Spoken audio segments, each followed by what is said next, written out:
Boston, 1775. The cold morning air carried a sense of unease, whispering through the cobblestone streets and rattling the shutters of the colonial houses. Young Daniel Carter tightened the straps of his worn leather satchel and stepped outside, the chill biting at his face. At 17, he was no stranger to hard work.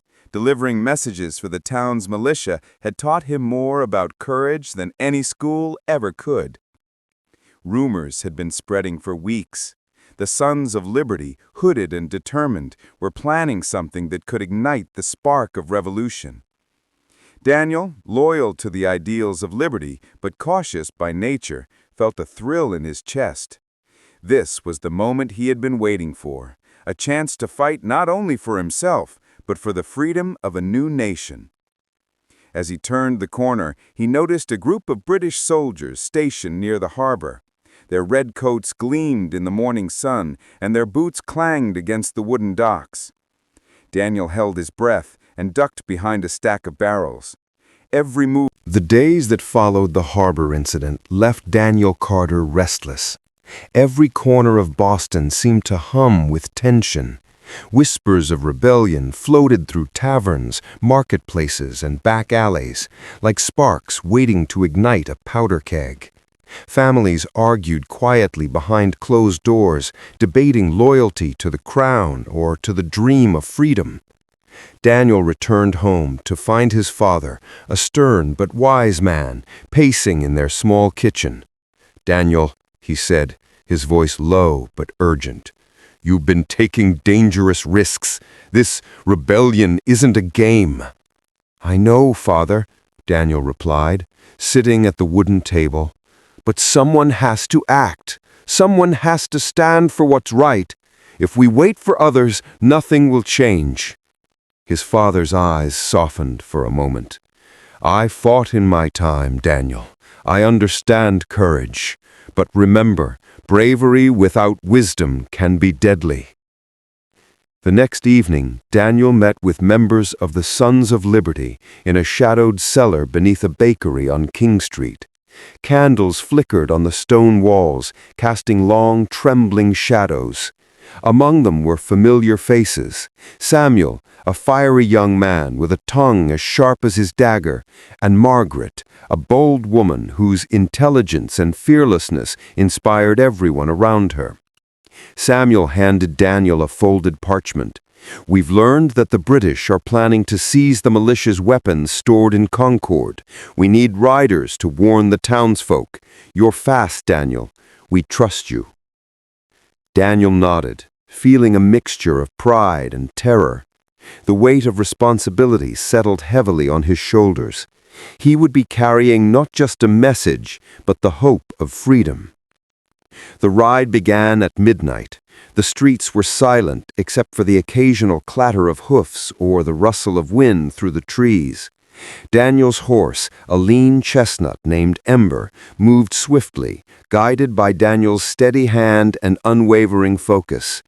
Every shadow could conceal an enemy, every distant sound a threat. After the first As clash dawn at broke, Lexington, he reached Daniel Lexington. Carter returned to Boston with a mix of exhaustion and exhilaration. The city seemed different now. Every street, every alley whispered of rebellion. The revolution was no longer a distant rumor.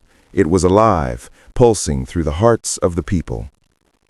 Back in the Sons of Liberty cellar, Daniel recounted the battle. Margaret listened intently, her sharp eyes scanning every detail. "This is only the beginning," she said. "The British will strike back harder, and they will try to crush anyone who opposes them. You must be careful." Daniel nodded, though caution felt like a luxury he couldn't afford. The colonists were relying on messengers like him, couriers who could move unseen, carrying news that could save lives and inspire resistance. Over the next few days, Daniel became familiar with the shadowy networks of spies, informants, and secret routes through Boston. He met Jonathan Reed, a British sympathizer with insider knowledge of troop movements. The young man's information was invaluable, but his loyalty was always in question. Trust, Daniel learned, was a weapon as sharp as a sword. One night, under the cover of darkness, Daniel set out on a mission that would test his courage like never before.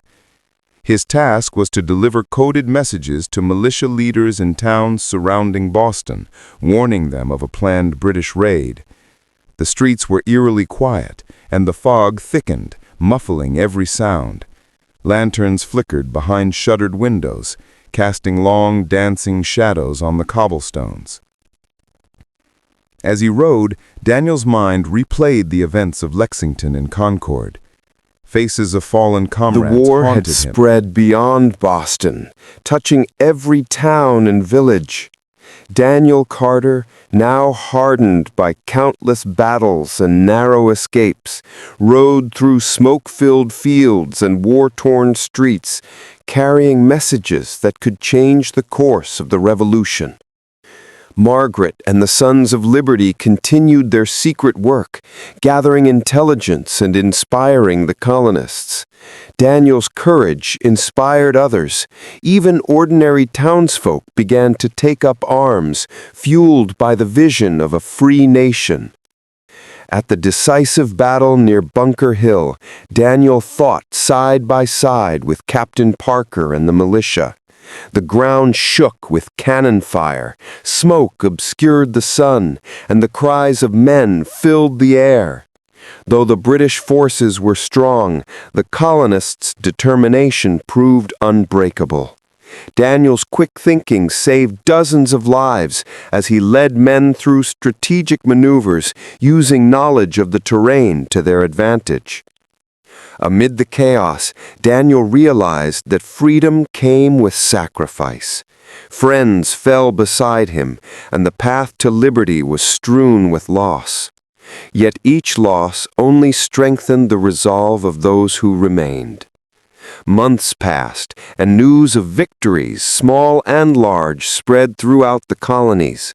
Daniel returned to Boston one evening, exhausted but alive, and looked out over the city. The streets were quiet now, but the spark of revolution burned brighter than ever. He knew the fight was far from over, but the foundations of a free nation had been laid. Margaret joined him on the hill overlooking the harbor. "We've done more than survive," she said.